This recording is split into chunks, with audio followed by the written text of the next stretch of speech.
bonjour à tous et bienvenue pour cette 8e rencontre des pionniers des alliances en territoire. Alors, après 2 ans d'intermède, nous sommes ravis de revenir ici dans ce lieu magnifique auprès des caisses d'épargne et de vous y retrouver tous.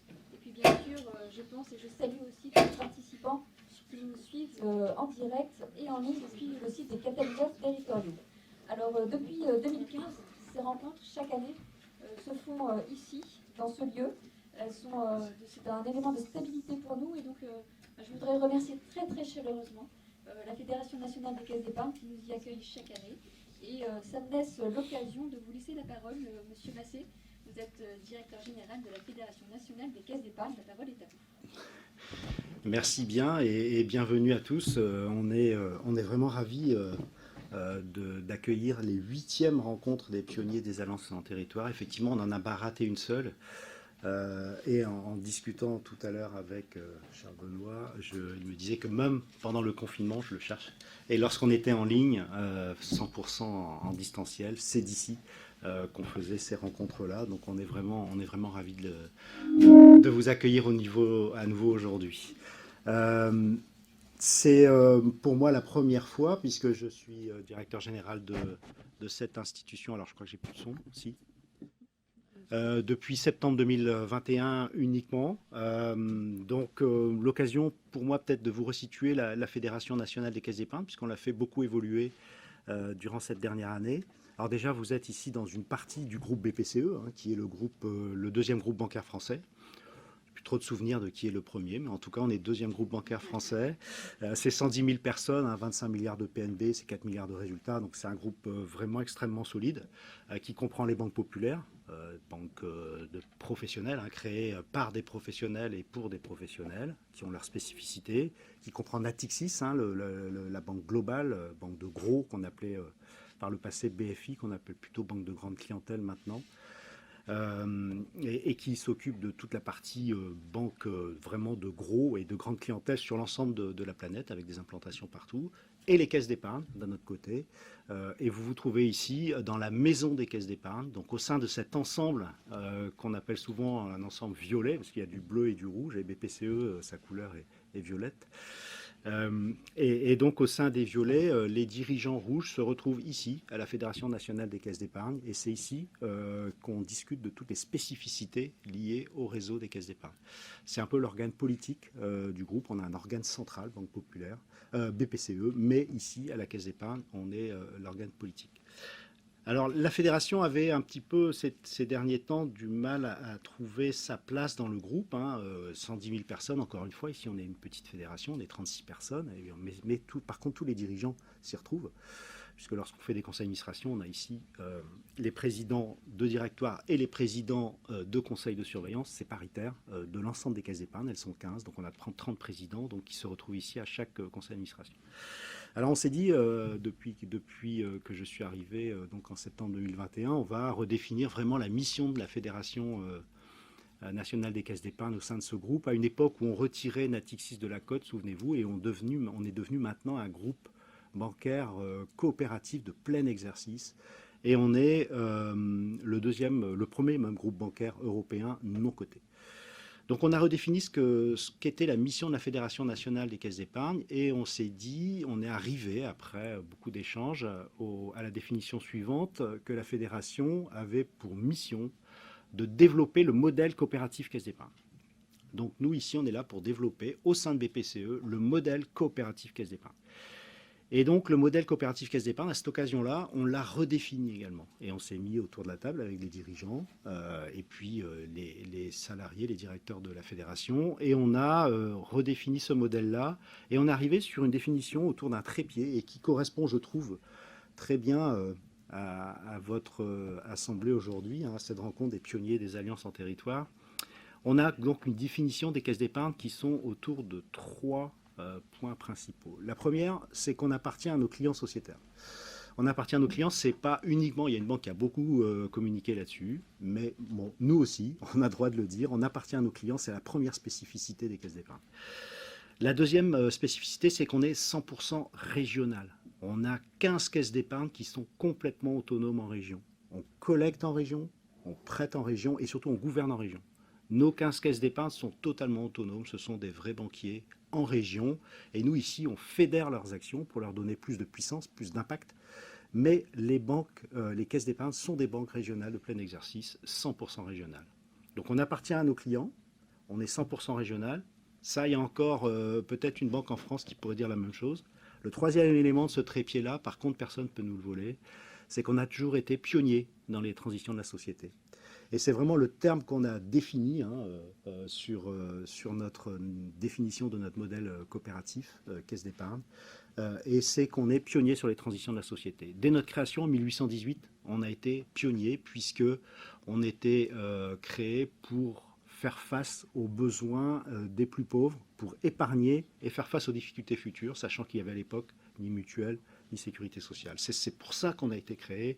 On était déjà des pionniers, c'était très fort notre création, la création du livret A, c'était très fort au niveau des transitions de la société. Et ensuite, on l'a prouvé tout au long de notre existence. On a été à l'origine du logement social, les caisses d'épargne. Au sein de ce logement social, on a créé les jardins ouvriers, on a créé les bains-douches pour agrémenter la vie des gens. On a autorisé les femmes à ouvrir des comptes bancaires sans l'autorisation de leur conjoint. Ça fait mal de dire ça, mais c'est assez récent. L'autorisation pour les femmes d'ouvrir un compte sans l'autorisation de leur conjoint. Et nous, on l'a autorisé dans les caisses d'épargne 80 ans avant la loi. Donc vous voyez, 80 ans avant la loi, on l'avait autorisé. Et on s'est demandé, lorsqu'on redéfinissait notre mission, si on avait assez d'audace aujourd'hui pour aller au-delà de la loi dans des transitions de la société. Donc on s'est dit, on va l'inscrire dans notre définition. Et notre modèle, c'est donc une banque qui appartient à ses clients, 100% régionale et qui est pionnière dans les transitions de la société. Donc ça, on l'a décidé vraiment sur la fin 2021, début 2022, et on s'est créé, on s'est doté aussi à la fédération d'un plan stratégique pour vraiment, au sein du groupe BPCE, mais aussi en externe, avec tous les acteurs comme vous, on est chargé de développer ce modèle coopératif caisse d'épargne, de le porter, de l'expliquer, de le faire connaître. Donc c'est vraiment, on a vraiment une alliance aujourd'hui. Parler d'alliance en territoire, c'est étonnant, mais vous aviez pionnier aussi dans le titre de vos rencontres. Vraiment, je pense que ça ne pouvait être qu'à la Fédération nationale des caisses d'épargne que vous teniez ces rencontres-là, parce que je crois qu'on a beaucoup de choses en commun sur le terrain. Alors on réfléchit à plein d'autres choses aussi pour les caisses d'épargne. Maintenant, vous savez que la loi Pacte a mis en place les entreprises à mission. Donc on réfléchit, sachant que on est intrinsèquement des entreprises à mission. On est caisse d'épargne et de prévoyance. Notre objectif, c'est vraiment de gérer l'épargne des Français pour faire face aux difficultés. Donc on a peut-être déjà une mission. Par contre, on a beaucoup d'impact sur les territoires. Et la notion d'entreprise est à impact, de banque à impact, banque régionale à impact est quelque chose qu'on réfléchit beaucoup actuellement. On va vraiment insister sur cet aspect-là, parce que outre le fait, comme je vous ai dit, de collecter en région, de prêter en région, de gouverner en région, on est aussi les troisièmes mécènes en France, que les caisses d'épargne, pas le groupe BPCE. Troisième mécène en France, c'est 20 millions de mécénat sur l'année dernière, c'est pas rien, que les caisses d'épargne. Et donc on a un gros impact sur les territoires.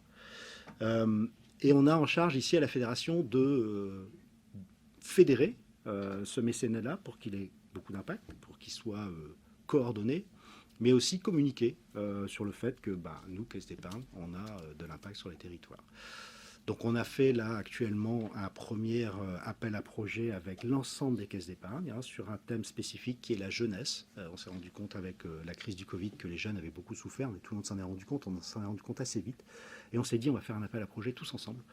On va se fédérer les 15 caisses d'épargne, on va faire un appel à projet autour des jeunes. Donc encore une fois, chaque caisse d'épargne, c'est notre modèle, est 100% régional. Donc chaque caisse d'épargne a organisé son appel à projet. Nous, on a eu un appui technique et un appui en termes de communication à la fédération. Alors sur les jeunes, c'était la seule condition, c'est que ce soit sur les jeunes et en même temps. Donc l'appel à projet est en cours depuis le 15 juin jusqu'au 15 septembre. Il y a un hashtag qui s'appelle utile et solidaire avec les jeunes, et certaines caisses sont les jeunes et l'éducation, les jeunes et le sport, les jeunes et la santé. Et on a comme ça un appel à projet d'1,5 million en cours, et je crois qu'en France, des fondations ou des fonds de dotation qui ont des appels à projet d'1,5 million, il n'y en a pas beaucoup. Donc vous voyez qu'on a beaucoup d'impact sur les territoires, au-delà de financer l'économie régionale, on a beaucoup d'impact. Donc on réfléchit aujourd'hui à vraiment, encore une fois, dans un cadre de banque puissante mais non cotée et 100% coopérative, travailler cet impact régional fort. Voilà, donc je crois qu'on est assez proche de vos préoccupations générales et puis vos préoccupations du jour. Donc on est vraiment heureux de vous accueillir. J'espère que vous allez passer une très bonne journée dans nos locaux de Masseran, que ce soit dans l'amphi ou pour les groupes de travail. Je crois que vous prendrez les salles du haut. On se retrouvera pour déjeuner aussi tout à l'heure. Je viendrai vous rencontrer à nouveau et puis je vous laisserai travailler en attendant. Voilà. Merci beaucoup, monsieur. Merci encore de votre accueil. De rien.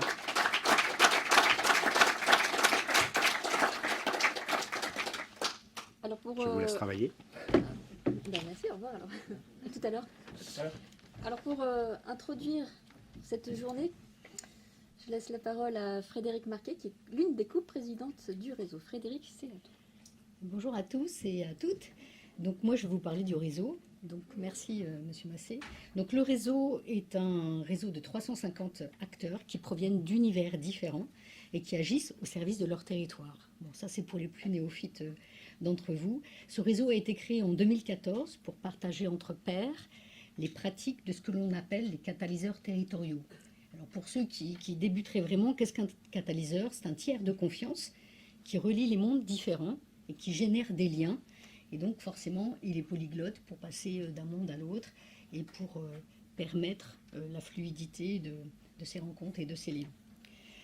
Chaque année, donc, ce réseau organise une rencontre sur une journée qui a pour objectif, comme aujourd'hui, d'échanger sur nos pratiques, de nous retrouver, autant que faire se peut, physiquement, et d'échanger sur nos pratiques. Ces rencontres sont importantes, surtout dans le contexte actuel.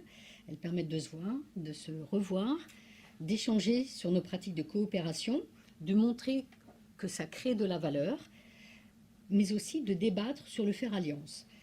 Avec qui, comment le faire, qui sont deux sujets qui ne sont pas faciles à traiter. Et c'est pourquoi depuis 2015, nous sommes très attachés à la fois à ce lieu et à cette rencontre annuelle. Deux éléments de stabilité, un cadre rassurant et des personnes de confiance. Un petit historique sur nos rencontres depuis 2015. Donc, pour rappel, en fait, les 3 premières années ont été consacrées à la co-construction territoriale sur les pratiques, les outils qui permettent d'agir. Et puis, dès 2018, nous avons souhaité traiter des enjeux plutôt d'innovation et de valorisation qui nous préoccupent. Donc, tout d'abord, en 2018, comment innover collectivement? On avait posé la question des modèles socio-économiques, du développement des compétences pour agir de manière collective. Ensuite, en 2019, on a abordé la question de la valorisation des actions territoriales. Cela nous avait permis de donner à voir la diversité sur les territoires de toutes les actions et d'investiguer la question de la valorisation de l'ingénierie territoriale. La grande oubliée, enfin de moins en moins, mais il y a encore du travail à faire, mais c'est la partie de l'ingénierie, c'est quand même quelque chose d'assez important à continuer à traiter. En 2020, la rencontre a permis de faire connaître et reconnaître la valeur donc de cette fameuse ingénierie territoriale et du rôle des catalyseurs en particulier. Et puis en 2021, l'année dernière, nous avons valorisé collectivement l'économie de l'alliance.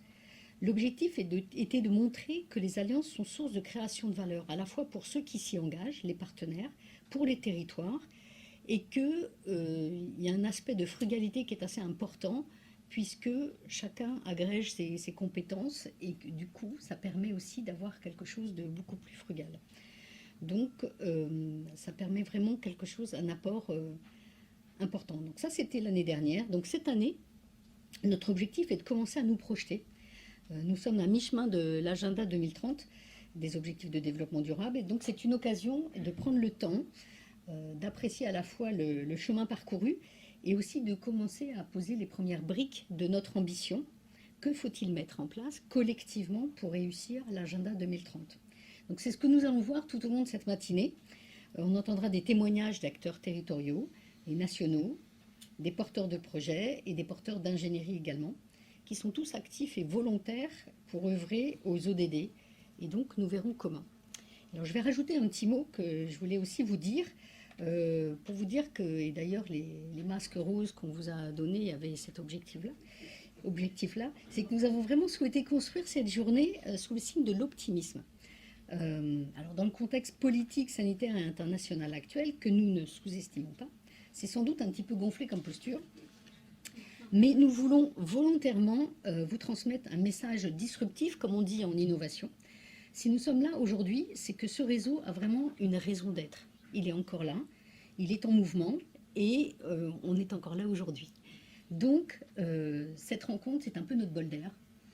Et c'est un espace rassurant qui allie à la fois le commun de notre ambition aux différences de nos profils, de nos expérimentations, de nos actions, avec cette permanence du débat, et j'insiste beaucoup, et de l'inspiration qui nous caractérise. Et aujourd'hui, on sait que c'est important de maintenir le débat et de rester ouvert. Donc oui, soyons gonflés, choisissons l'optimisme, parce que tant que nous avons envie d'échanger et de construire ensemble nos actions, nous ne pouvons pas perdre confiance en notre capacité à faire bouger les choses. Voilà, donc maintenant que tout le monde est bien regonflé à bloc, n'est-ce pas? Voilà. Nous allons prendre ensemble notre bol d'air annuel, même si on est un petit peu obligé de porter le masque, mais il est rose, donc ça devrait aller. Donc, que vous soyez chez vous ou ici avec nous, je vous souhaite une belle rencontre, riche de témoignages et d'éclairages, et surtout porteuse d'élan. Merci, Frédéric.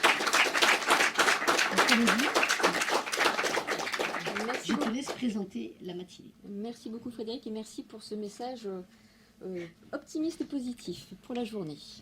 Alors cette matinée, elle va être séquencée en 3 temps. Le premier, va être dédié aux territoires, les territoires à la manœuvre, et je vais vous le présenter dans quelques instants. On aura une deuxième séquence sur l'ambition, justement quelle est l'ambition qu'on se donne collectivement à horizon 2030, et dans cette séquence-là, on aura à la fois un grand témoin qui va venir mettre en perspective tout le chemin qui a été parcouru et celui qui reste à venir. Et ça sera également l'occasion pour le réseau de venir présenter son projet stratégique, donc très important. Et puis la troisième séquence, elle sera dédiée aux moyens d'accélérer l'ODD 17 avec à la fois la mobilisation du monde académique, l'investissement dans l'ingénierie et ces nouveaux espaces de dialogue qui sont extrêmement importants, comme le disait Frédéric.